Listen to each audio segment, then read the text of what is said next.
मैथिली, हिंदी, अंग्रेजी सबकी चर्चा करेंगे। क्यों करेंगे कि हम सबके सामने बात करते हैं, जो भी हम बात करते हैं सबके सामने करते हैं। ये ही इस पॉडकास्ट का मेन रेसिपी है कि हम जो कुछ भी कहेंगे वो यहाँ नहीं सबके सामने कह सकते हैं। सिद्धार्थ जी बहुत बहुत स्वागत है आपका। और दोनों मैथिल है तो कोशिश करेंगे कि मैथिली वाला बात करें और हिंदी में करें। देखो भाषा કાર્યના માધ્યમ છે और भाषा कोनो कोई विवाद के विषय नहीं होना चाहिए, माध्यम के विषय છે। ये माध्यम पहलू एपिसोड हम मैथिली में शुरू कर रहे पॉडकास्ट। अगर हम एक सिर्फ ये जाने ना चाहिए सिद्धार्थ जी एत तक पहुँचे सब बहुत लंबा टाइम हो 25 साल कॉलेज के जीवन पता से की करवाते की नहीं करवाते बिल्कुल से ये कॉलेज के बाद में तो अभी करूँ कि फादर सरकारी नौकरी में चले सरकारी नौकरी की हालत है रियल टाइम में भी करते हम शुरुआत में एक चले कंपनी से गाड़ी कंपनी ट्रांसपोर्टेशन वाला सपोज को इस नौकरी करो इस नौकरी कर सकते 3000 रुपये गाड़ी के लोडिंग अनलोडिंग करवाता गाड़ी को लेकिन अक्सर हम करना ही है ताकि तो पढ़े लिखना आज की कॉन्फिडेंस एक एक्सीडेंट हो 3 महीना में बड़ा था 3 महीना में सोचा कि वक्त तो घरों के दबाव नहीं चला कि हो जाए पास तो बस जैसे कि हमने देखा हिंदी में थे कि वाकई हम मास कॉम कर चुके हैं। तो जब हमने ये देखा आपके सोशल मीडिया प्लेटफॉर्म पे तो अच्छा खासा दूरदर्शन नौकरी कर रहे थे, राज्यसभा लोकसभा टेलीविजन आपके पास था, तो फिर ये पीआरओ बनना ये कहना का मतलब विषय था। देखिए पीआरओ और पत्रकार एक कुर्सी के इस तरफ एक कुर्सी के उस तरफ सवाल पूछना बहुत आसान होता है लेकिन जवाब देना मुश्किल होता है। लेकिन आप हमेशा आसान काम नहीं कर सकते कभी आपको जिम्मेदारी तो लेनी पड़ेगी। तो पीआर का फील्ड बहुत जवाबदेही का फील्ड है, आपको जवाब भी देना है, कस्टमर सेटिस्फेक्शन भी देखना है। तो इसलिए मैंने पीआर को चुना क्योंकि पत्रकार आगे क्या बनता है, एक पत्रकार का प्रमोशन होता है तो क्या बन जाएगा, संपादक बन जाएगा, एंकर होता है संपादक होता है, फिर मतलब यही होगा ना, फिर बाद नेता बन जाएगा, कुछ पत्रकार दलाल बन जाते हैं या सरकार के साथ चले जाते हैं। तो ये इसको प्रमोशन की तरह देखते हैं। अगला स्टेज आप कोई जिंदगी में जो काम कर रहे हैं आप तो वही करते हैं तो उससे कुछ बेहतर करना है। और पत्रकारिता के अलावा जनसंपर्क एक बहुत अच्छा फील्ड है, बहुत अच्छा माध्यम है। और मुझे लगता है कि आजकल के जो युवा हैं जो करके आ रहे हैं मास कॉम पत्रकारिता के लिए सब जाते हैं मोस्टली मैं देखता हूँ एंकर ही बनना चाहते हैं। क्यों बनना चाहते हैं? सभी एंकर सक्सेस नहीं है, सभी एंकर को उतना पैसा नहीं मिल रहा है, सिर्फ चमक के लिए मुझे लगता है कि जनसंपर्क बहुत अच्छा है, कम पैसा मिलेगा, यश मिलेगा, नाम मिलेगा, दौलत में सब कुछ है। और सेवा स्वास्थ्य के क्षेत्र में तो मुझे लगता है कि इससे बेहतर आप सेवा किसी की नहीं कर सकते। तो किसी की हम स्वास्थ्य पे सबसे लास्ट में चर्चा करेंगे। पहले ये कि पत्रकारिता आपने किया, जैसे हम लोगों ने माइक लेकर के भीड़ में घूम रहे हैं, रोड पे खड़े हैं, ट्रैफिक इधर से बंद है। मेरी अपनी जो सबसे अच्छी कठिन जर्नी है वो ये है कि दिल्ली में सरोजनी नगर में बम पड़ी थी और दैनिक जागरण में मैं रिपोर्टिंग कर रहा था तो दुनिया वहाँ से वापस जा रहे थे और हम लोगों को वहाँ जाना था। तो ये वाला फेस याद है आपको या अभी लगता है नहीं ये बेहतर है जो भी कर रहे हैं? याद है जो मैं पहली स्टोरी की तो दूरदर्शन में वो भूषण स्टील ब्लास्ट हुआ था यहाँ और पहली बार मैंने एक साथ 25-30 लाशें देखी और यकीन मानिए मैं 2-3 दिन सो नहीं पाया, इतना भयानक हादसा था। कफन से लिखते हुए सारी गाड़ियाँ सुख जाते हैं और वो जो जहाँ पे हादसा हुआ था इतना भयानक मंजर था जो मैंने पहली बार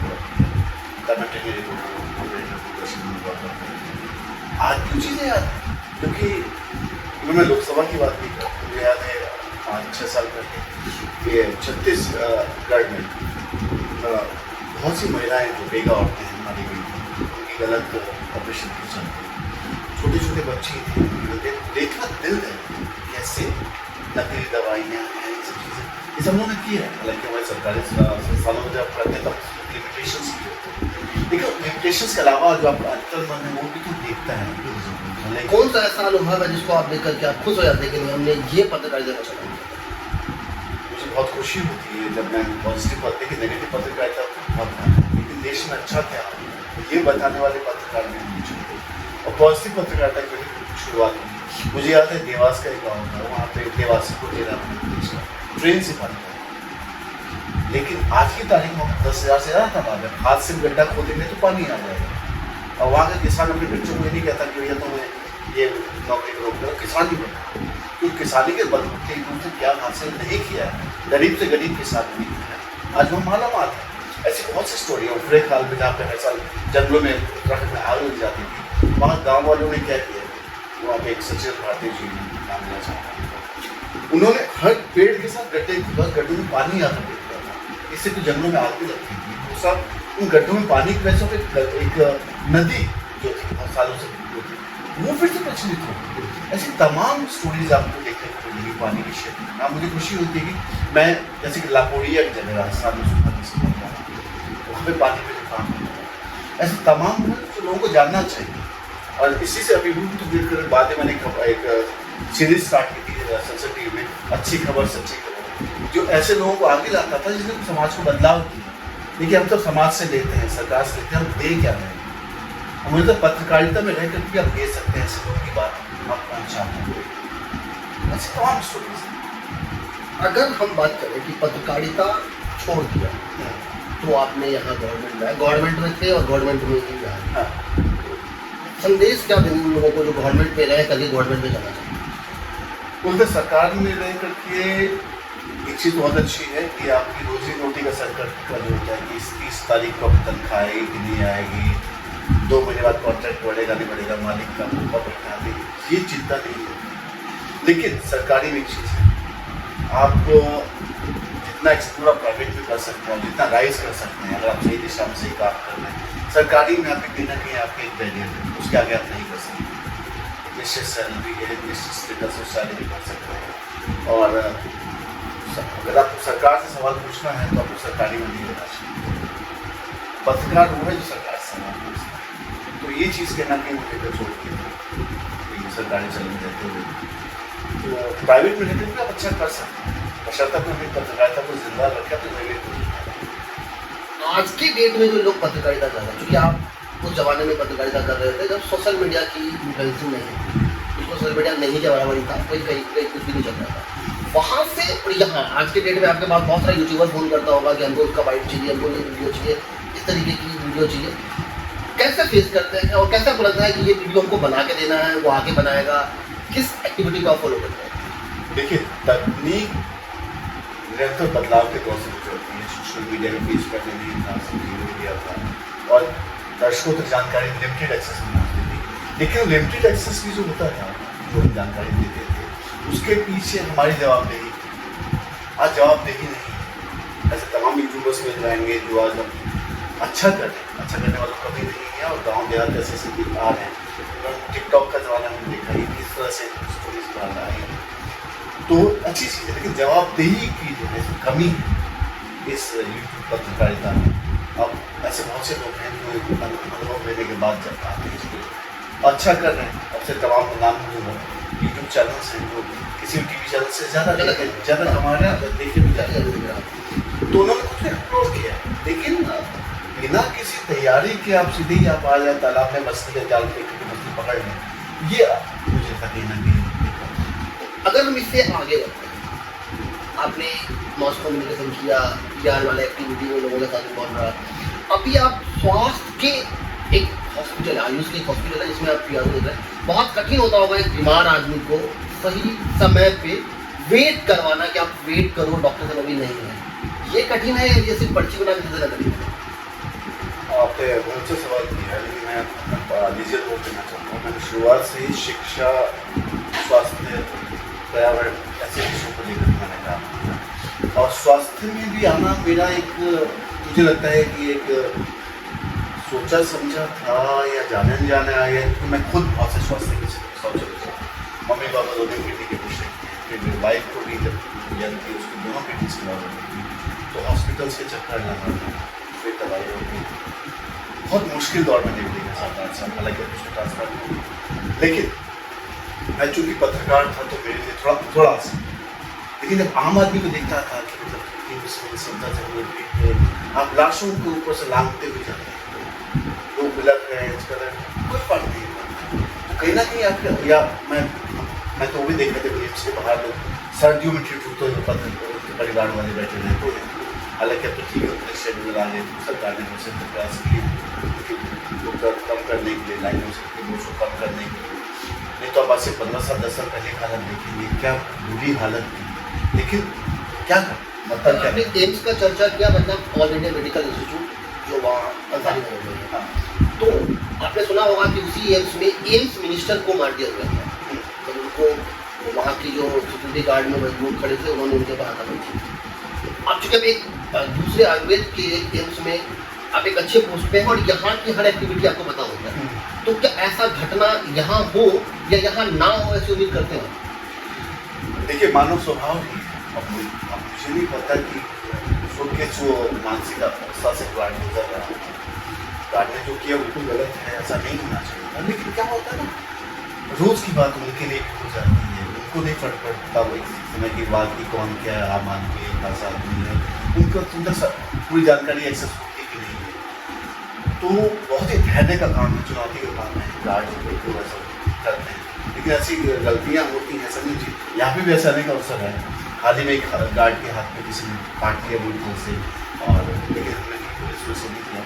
हमें लगा पेशेंट है, कहीं ना कहीं से कुछ सताया हुआ है, हम उसको अब क्यों परेशान करें। पेशेंट को प्रायोरिटी दी जाती है। बिल्कुल पेशेंट की प्रायोरिटी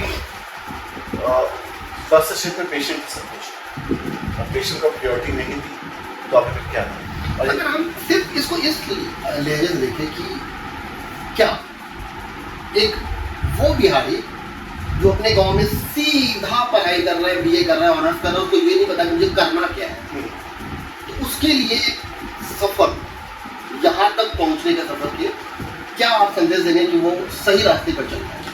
मैं अपनी बात करूँगा, शहर के चकाचौंध में पला बड़ा है, सारी सुविधाएं, लेकिन जब मैं साल के 2 महीने गाँव में जाता था वो तख्त के बिस्तर पे और उस शेड वाले घर में पास होता था और तालाब का पानी आता था, तो उस लाइट नहीं होती थी, आज से 2 साल पहले की बात है, 25 साल पहले। तो वो दौर देखा और मैंने वहाँ के बच्चों को देखा, हम हमारे लाइट होते थे तो कम पढ़ते थे, वो लालटेन जला करके पढ़ते थे रात भर, 4-4 5-5 लोग का बैठ के। तो मुझे बड़ा उनसे इंस्पिरेशन मिलता था कि भाई ये लोग कैसे कर रहे हैं। तो उनके लिए कोई रास्ता नहीं है, मरता क्या ना करना, तो उनके लिए लक्ष्य सामने है कि मुझे ये पाना ही पाना है। शहर वाला जो है फिर भी दाएं बाएं हो जाता है, सोचता है अरे देख लेंगे कर लेंगे। लेकिन जो ग्रामीण परिवेश में पला बड़ा आदमी है उसने देखा है कि किन मजबूरियों किन दिक्कतों का सामना करना पड़ता है, बोलते वो बच्चे ज़्यादा सक्सेस करते हैं। गाँव के जो लोग यहाँ पे खेत पथार बेच करके जो बच्चों को मॉडेस्ट नगर में कमला नगर में भेजते हैं, डॉक्टरी करवाते हर बिहारी का सपना होता है ये स्कूल। हाँ तो क्या आपने इसकी तैयारी नहीं की?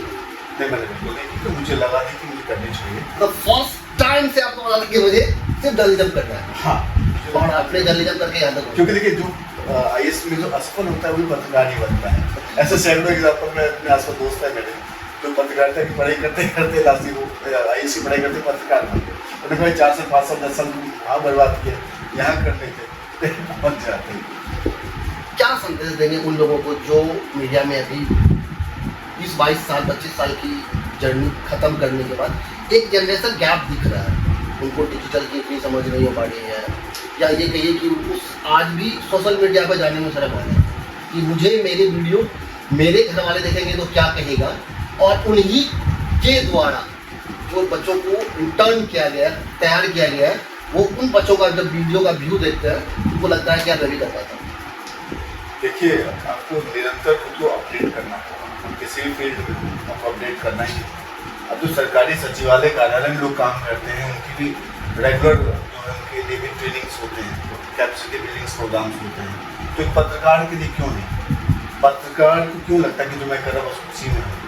अगर मैं एक भाषा जानता हूँ तो उसी भाषा आनी चाहिए, अगर मैं डिजिटल के लिए काम कर रहा हूँ तो मुझे प्रिंट का लेखन आना चाहिए, टेलीविज़न के लिए आना चाहिए, तो हमें अपडेट हमेशा रहना पड़ेगा।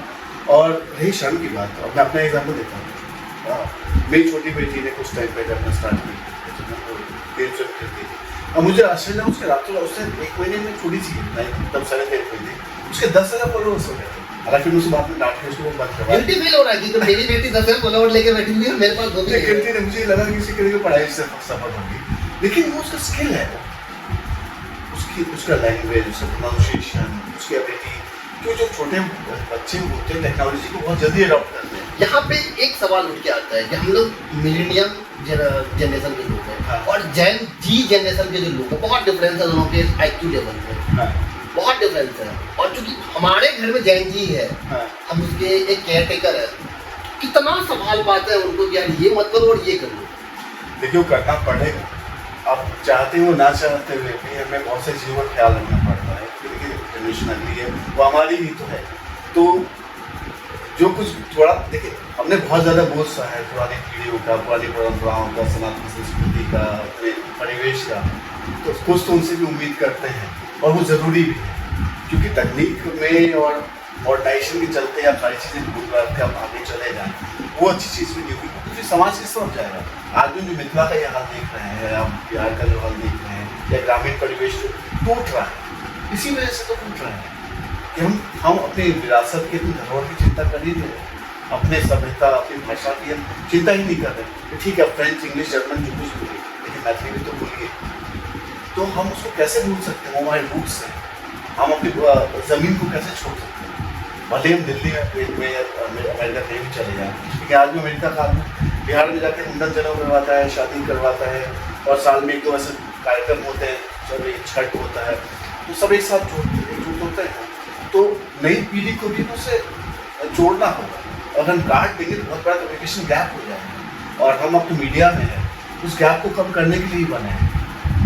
बहुत बेहतर सवाल है कि चूंकि आपने बहुत सारा एक्सपीरियंस के साथ यहाँ पे काम कर रहे हैं, और एम्स ऑल ओवर इंडिया का एक छोटा हॉस्पिटल है जो डायरेक्ट मंत्रालय के अंदर में आता है।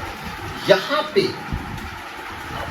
यार कम्युनिकेशन दिखता है, बहुत सारे लोगों का कॉल होता होगा कि मुझे दिखाना है, मुझे नहीं दिखाना। वो आपको कॉल कर देता है, बट रास्ते में आते आते वो दूसरी जगह मुड़ जाता है, नहीं दिखाना। क्या इस हॉस्पिटल में ऐसी कौन कौन सी खासियत है जिसको आप आराम से इजीली दिखा सकते हैं और देख सकते हैं? कल जो पहले जी से बात बताना चाहता कि मोस्टली जो हम जो लोग आते हैं वो चमत्कार की उम्मीद में आते हैं। तो लगता है जब सब जगह से एलोपैथिक फेल हो गया तो आयुर्वेद पास कर देगा, ऐसा नहीं। आयुर्वेद देखिए हमारे किचन से शुरू होता है, दादी माँ, नानी माँ के उससे स्टार्ट होता है। जब बचपन में दबाकर आँख में काजल डालते हैं या अन्नप्राशन होता है, वो सब क्या है? तो ये हमारे रूट्स में आयुर्वेद, लेकिन उस रूट्स को हम बीच में नहीं छोड़ गए थे, भूल गए थे। हमें लगता था टैबलेट फालती ठीक है, लेकिन वो टैबलेट आपका लीवर और किडनी खराब करता है।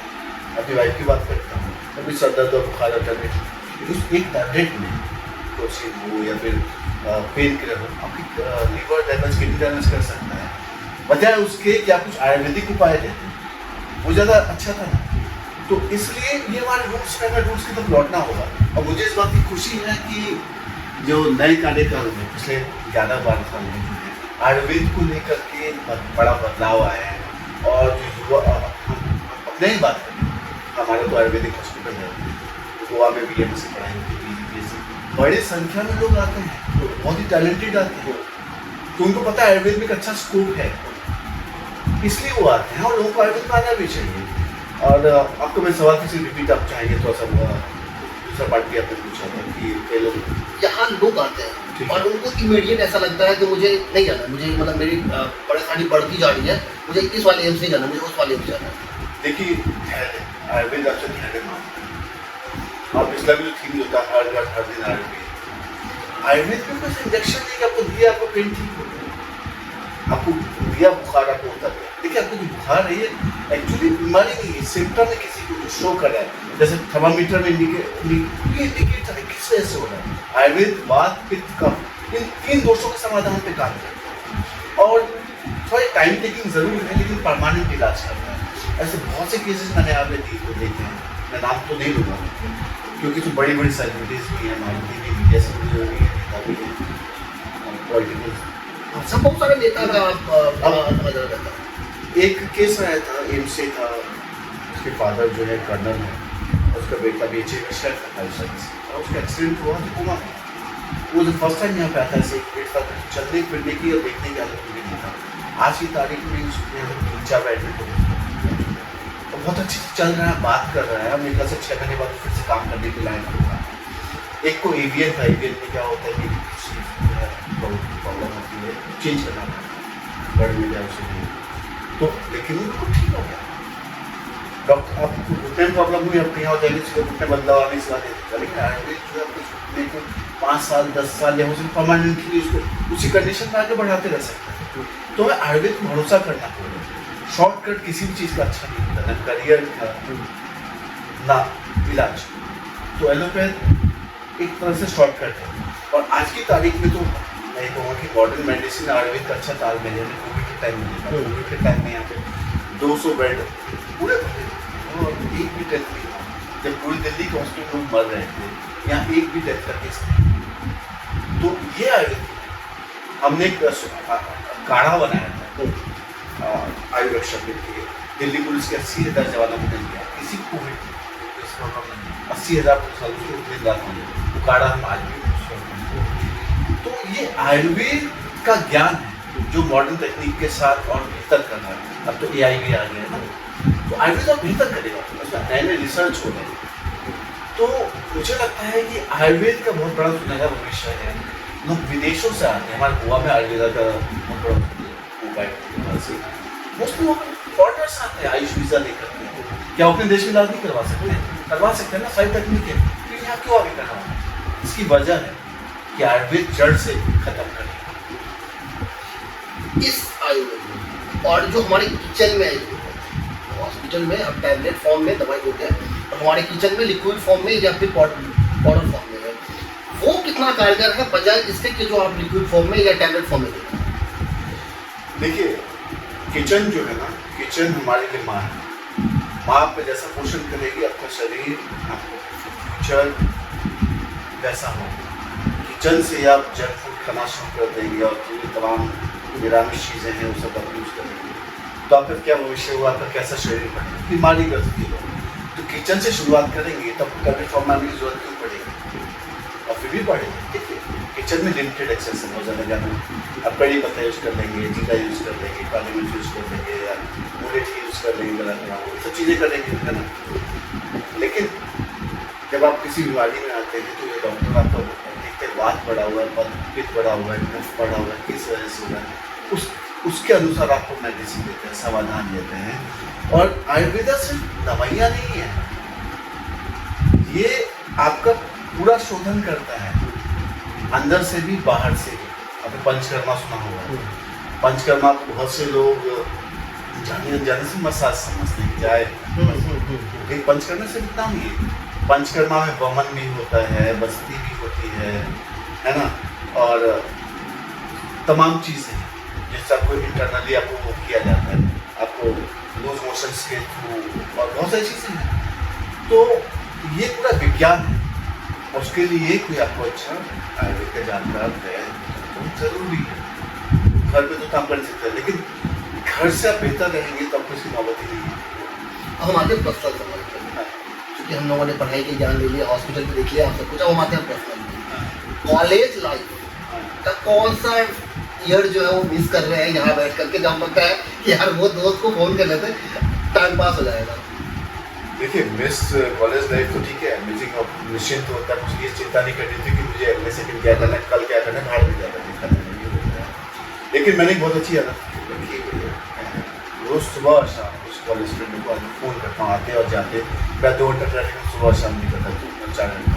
तो मैं कोशिश करता हूँ कि संपर्कों को बनाए रखूँ, और साल में 1 बार या 2 बार, एक बार गेट टुगेदर करें, ऐसे 5-7 दोस्तों की टीम बना हम लोग जाते हैं और आराम से अपना गए, किसी पानी स्टेशन पे गए या और चले गए। तो उस लाइफ को देखिए, ज़िंदगी तो हमारी है ना, एज नंबर है, तो उस नंबर्स पर हमें नहीं मारना है, हमें अपना आज अच्छे से करना है।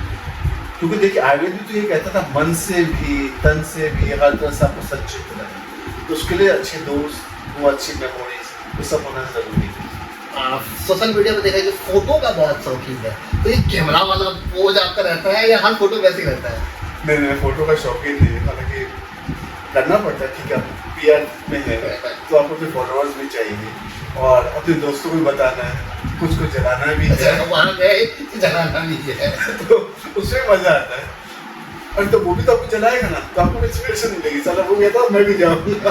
तो ये कहने की स्वास्थ्य प्रतिस्पर्धा है। तो उसमें कोई बुराई नहीं है, आपको भी करना चाहिए। अच्छा लास्ट सवाल, क्या उन लोगों को बुला देना चाहिए जो हमारे लिए नेगेटिव लेके आया था, या उन लोगों को आज भी याद करना चाहिए आगे बढ़ने के लिए? वो आपके अच्छे टीचर हैं, उनको याद रखना चाहिए, क्योंकि आपके साथ और ऐसे नेगेटिविटी ना हो, ऐसे लोग ना जुड़े या उन्होंने आपके साथ जो किया, क्योंकि देखिए सक्सेस से ज़्यादा अनसक्सेस आपके टीचर होते हैं।